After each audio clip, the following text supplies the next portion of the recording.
Hello বন্ধুরা, আমাদের SDTV চ্যানেলে আপনাদের স্বাগতম। আমি দীপিকা চলে এসেছি আপনাদের জন্য অনুরাগের ছোঁয়া সিরিয়ালের আপডেট নিয়ে। কাকিয়া হাত জোর করে ক্ষমা চায় দীপার কাছে, আর কখনো দীপাকে এই খারাপ কথাগুলো বলবে না। দীপা বলে, কেন? লোকে যদি কিছু বলে বলবে যে আমাদের বাড়ির বউ ছিল আগে, এখন আর নেই। ও কি করছে না করছে এখন চুরি করে বেড়াচ্ছে, তাহলেই তো কথা শেষ। আমি কি তোমাদের পরিবারের কেউ হই?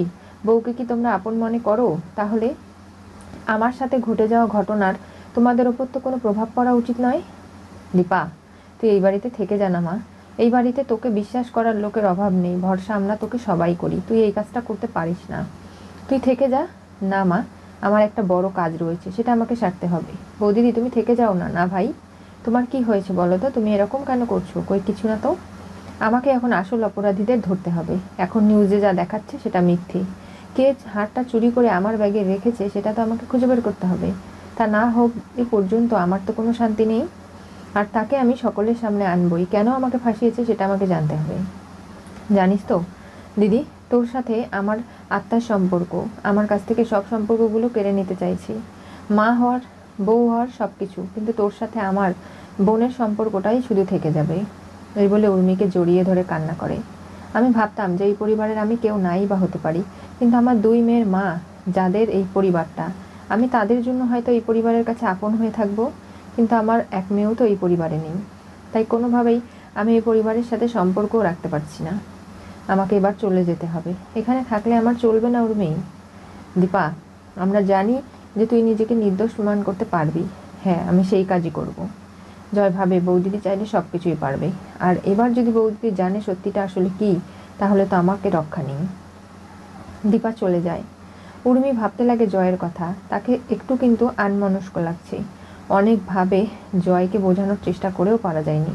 এদিকে সূর্য চলে গেছে চারুর কাছে। সেখানে গিয়ে চারু সূর্যর হাত ধরে, নিজে একটু অসুস্থ ছিল, সুস্থ বোধ করছে। বলছে, এতক্ষণ যাবৎ আমি যখন অন্ধকারে তলিয়ে যাচ্ছিলাম, তখন তোমার এবং অলির মুখটা মনে করে আমি আবার আলোতে ফিরে এসেছি। জানো তো এসেস, আমার কেউ নেই। আমাকে তুমি আর অলি কখনো ছেড়ে যেও না প্লিজ। আমি তোমাদের ছেড়ে বাঁচতে পারবো না, সেটা নিশ্চয়ই বোঝো তুমি। আর দেখো, আমার মা বাবা চলে গেছে, আমি এখন একলা। আমি নিজে বাকিটা জীবন একলা কাটাতে পারবো না। আর বাবা, তুমি এসেছো, তোমাকে দেখেই কেমন যেন টেন্স লাগছে। আমি তোমার জন্য কফি নিয়ে আসছি। দেখলে অলি কতটা বড় হয়ে গেছে। আমাদের দুজনকে কথা বলার জন্য প্রাইভেসি দিয়ে চলে গেল। এটাও না করলেও পারতো, কিন্তু দেখতে দেখতে আমার মেয়েটা কতটা আমাকে আগলে রাখা শিখে গেছে। দেখো, তুমি আমাকে কথা দাও যে তুমি আমাকে ছেড়ে কোথাও যাবে না। এই বলে জড়িয়ে ধরে সূর্যকে। সূর্যর খুব অস্বস্তি, বিরক্তি হচ্ছে, কারণ দীপা ছাড়া কাউকে জড়িয়ে ধরতে সূর্য আজ পর্যন্ত কমফোর্টেবল নয়। বলে, দেখো, তুমি চিন্তা করো না, আমি আর অলি এখানেই রয়েছি, আমরা কেউ তোমাকে ছেড়ে যাচ্ছি না। তাহলে এরকম ভাবনা চিন্তা বাদ দাও, আমার কিছু ফোন করার আছে, আমি করিয়ে আসছি। অলি, তুমি খেতে দিয়ে দাও, আর তার সঙ্গে ওষুধটাও চারুর দিয়ে দিও। সূর্য ফোন করে উকিলকে। বলে, বেল হয়ে গেছে? হ্যাঁ, তবে মিস্টার প্যাটেল আমাদের কোম্পানির বিরুদ্ধে অনেকগুলো মামলা করেছে। ওই মহিলাকে বাঁচাতে গিয়ে এখন আমি ফেসে গেলাম। কেন? ওই মহিলা মানে কি? ওনার নাম দীপান্বিতা সেনগুপ্ত। সম্বোধন করুন, মানুষকে সম্মান দিন, বুঝতে পেরেছেন? আর ওই মহিলা এমন কোনো কিছু করেনি যার জন্য আপনার কষ্ট হচ্ছে। আপনার মুখ পুড়ে গেছে, তাই এর পরের থেকে সম্মান দিতে হবে। এই বলে ফোন রেখে দেয়। সূর্য ফোন করে অফিসে। বলে, সেদিনকে সিসিটিভি ফুটেজগুলো আমার চাই, সেগুলো আমার জন্য রেখে দেবে। বুঝতে পেরেছো? ঠিক আছে স্যার। আর তখনই সোনা এসে বলে, বাবা কি হয়েছে? তুমি কাকে ফোন করছো? না, কাউকে না, আমার কিছু ইম্পর্টেন্ট ফোন কল ছিল তাই। নাও, কফিটা খেয়ে নাও। আমি শুনলাম যে তুমি আসছো না এখানে, দেরি করছো, তাই আমার মনে হলো যে ওখানে কিছু একটা ঘটেছে। ওই মহিলা কিছু করেছে, তাই না? আমি নিউজে দেখলাম। তাহলে তো তুমি সবটাই জানো, আমাকে কেন জিজ্ঞাসা করছো অলি? তখনই সূর্য নিজের মোবাইলটা বের করে ভিডিওটা দেখাতে শুরু করে, যেখানে দীপার ব্যাগ থেকে হারটা বেরিয়েছে। এমনকি দীপা বলছে সে চুরি করেনি, তারপরেও পুলিশ তাকে টেনে হিঁচড়ে পুলিশের গাড়িতে করে নিয়ে যায়। সূর্য অনেক বোঝানোর চেষ্টা করেও পারেনি। আর এই সব দেখে অলি কেমন যেন অস্থির অস্থির করতে লাগে। কি হয়েছে অলিমা? তুমি এতটা চিন্তিত কেন? আমাকে ক্ষমা করে দাও, আমি শুধু তোমার মায়ের জামিনের ব্যবস্থা করেছি। তুমি একবার ডেকেছো, আমি এখানে চলে এসেছি, আমি কিন্তু থাকিনি। তাহলে তুমি আমার উপর কেন রাগ করছো অলিমা? বলো আমাকে কি হয়েছে? বাবা, না, মা এই ধরনের কাজ কখনো করতে পারে না। আমার মা চুরি করতে পারে না, উনি আর যাই করুক, উনি চোর হতে পারে না। এটা শুনে চারু অসুস্থ হয়ে যায়। এরপরে চারুকে আবার অক্সিজেন মাস্ক দিয়ে শুয়ে দেওয়া হয়। চারু বুঝতে পারে যে আসলে অলি তার মাকে কতটা ভালোবাসে। এরপরে বারবার করে চারু বলছে যে আমার এখানে থাকতে দম আটকে যাচ্ছে, তুমি আমাকে মুম্বাইতে নিয়ে চলো সূর্য, ওখানেই আমি ভালো, এখানে থাকলে মা বাবার স্মৃতি আমাকে কুড়ে কুড়ে খাবে। আমার মা বাবার শেষ ইচ্ছে ছিল তোমার আমার বিয়ে হবে ধুমধাম করে, সেই ইচ্ছেটা পূর্ণ হবে তো? তুমি সেই ইচ্ছে পূর্ণ করবে তো? বলো না এসএস, আমাকে কথা দাও। তুমি চিন্তা করো না চারু, তোমার মা বাবা যেমনটা চেয়েছিল তেমনই তোমার সাথে বাবার বিয়ে হবে। এখন তুমি একটু বিশ্রাম নাও, আমরা দুজনেই এখানে আছি, তোমার হারানোর কিচ্ছু নেই। দীপা চলে যায় চারুর অফিসে। সেখানে গিয়ে ম্যানেজারকে বলে যে আমার সিসিটিভি ফুটেজটা চাই। কিন্তু ম্যাডাম এরকম করে তো দেওয়া যাবে না, স্যার বা চারু ম্যাডাম কেউই এখানে নেই, তাতে কি হয়েছে? আমি অপরাধ করিনি, একজন নিরপরাধ মানুষ হয়ে আমি তো জেল খাটতে পারি না। যেভাবেই হোক আমাকে নিজেকে নির্দোষ মান করতে হবে, তা না হলে আমাকে ওই জেলে যেতে হবে, আমি তো সেটা পারবো না। তাই যে অপরাধী সে পালিয়ে যাওয়ার আগেই আমাকে তাকে ধরতে হবে, আর তার জন্য সিসিটিভি ফুটেজটা আমার দেখা দরকার। আপনি আমাকে দেবেন কিনা বলুন? আপনি এতটা ডেসপারেট হলে কি করে হবে? হ্যাঁ, আমি নিজেকে বাঁচানোর জন্য ডেসপারেট। আচ্ছা ঠিক আছে, কালকে না হয় আসুন না, আমার কাছে এক একটা মুহূর্ত অনেক মূল্যবান। কালকে নয়, আমি আজকেই দেখতে চাই। আমি একটু ফোন করি। ঠিক আছে। বাইরে গিয়ে ম্যানেজার সূর্যকে ফোন করে। সূর্যর হাত বন্ধ থাকলে সোনা ফোনটা রিসিভ করে লাউড স্পিকারে দেয়। বলে, স্যার এখানে দীপান্বিতা এসেছে অফিসে। কেন? উনি সিসিটিভি ফুটেজগুলো চাইছে নিজেকে নির্দোষ মান করতে। হ্যাঁ।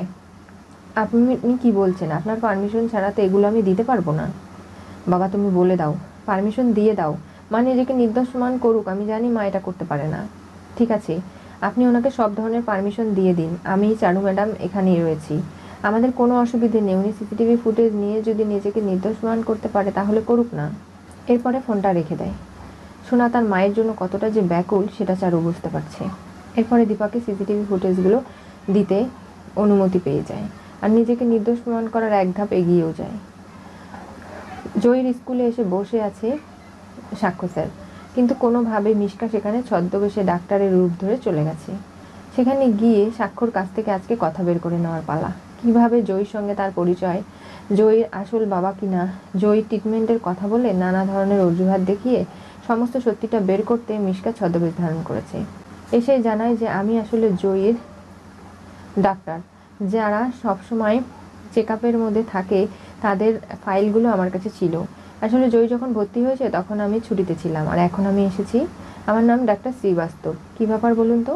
আমি তো জানি যে জয়ীর চোখের এই সমস্যা, ওর অপারেশন করাতে হবে, তবে আপনি যদি আমাকে একটু খোলাসা করে বলতেন। কেন? ওখানে তো ফাইলে লেখা আছে দুবাইতে এই ঘটনা ঘটেছে, একটা কেমিক্যালে ওর 8 বছর বয়স ছিল, তখন চোখের দৃষ্টি চলে যায়।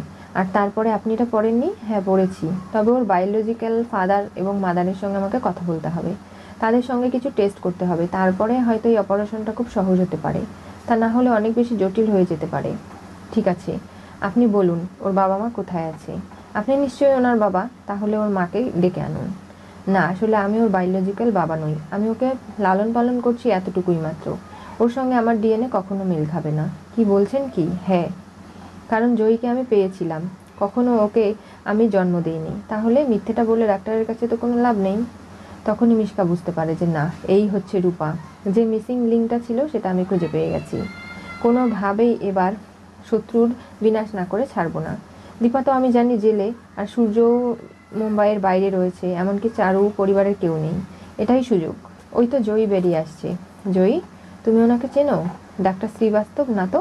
এই নামে তো আমাদের এখানে কোনো ডাক্তার নেই যে আমাদের রুটিন চেক আপ করে। তুমি কার কথা বলছো? তাহলে তুমি এখানে বসো, আমি গাড়িটা পার্ক করে নিয়ে আসছি। ঠিক আছে। হঠাৎ করেই বসে আছে, তখনই রূপা বলে চিৎকার দিয়ে ওঠে মিশকা, আর সেই নামটা তো রূপার সেই আত্মার সঙ্গে জুড়ে আছে। তখনই সে উঠে দাঁড়ায় আর বলে কে কে বলে চিৎকার করতে লাগে, খুঁজতে শুরু করে। আর সেই মুহূর্তেই মিশকা ভাবে তার মানে আমার ধারণাটাই ঠিক, জয়ী হচ্ছে আসলে রূপা, যে সূর্যর হারিয়ে যাওয়া আর এক মেয়ে। সে সাক্ষর কাছে রয়েছে, কিন্তু সাক্ষ্য বাবা হিসাবে তাকে লালন পালন করেছে ঠিকই, কিন্তু এখনও রূপা বেঁচে আছে। কি হতে চলেছে অনুরাগের ছোঁয়া সিরিয়ালের পরবর্তী টুইস্টে?